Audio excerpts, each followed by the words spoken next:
Our story for this week is called One Church.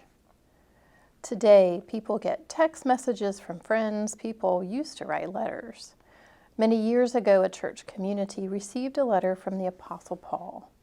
After Pentecost, the church began to spread beyond Jerusalem. Some followers of Jesus started a church in the city of Corinth.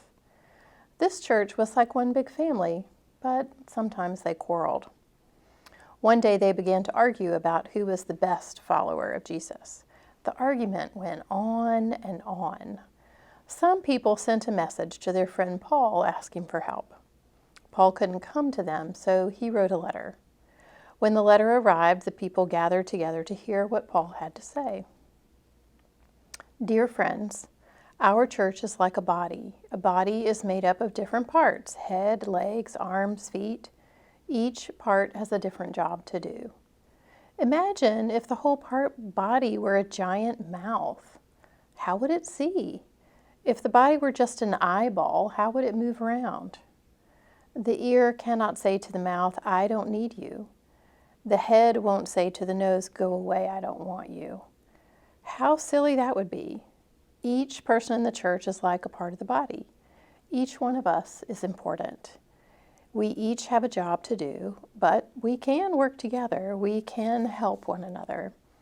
Remember, dear friends, we need one another because we are each part of God's church.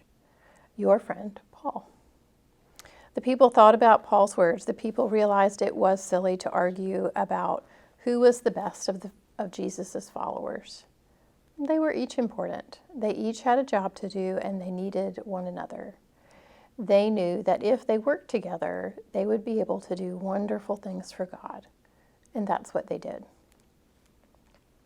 Here are questions for this week. What did you learn about living as the church from this story? What pictures do you imagine in your head as you read Paul's letter?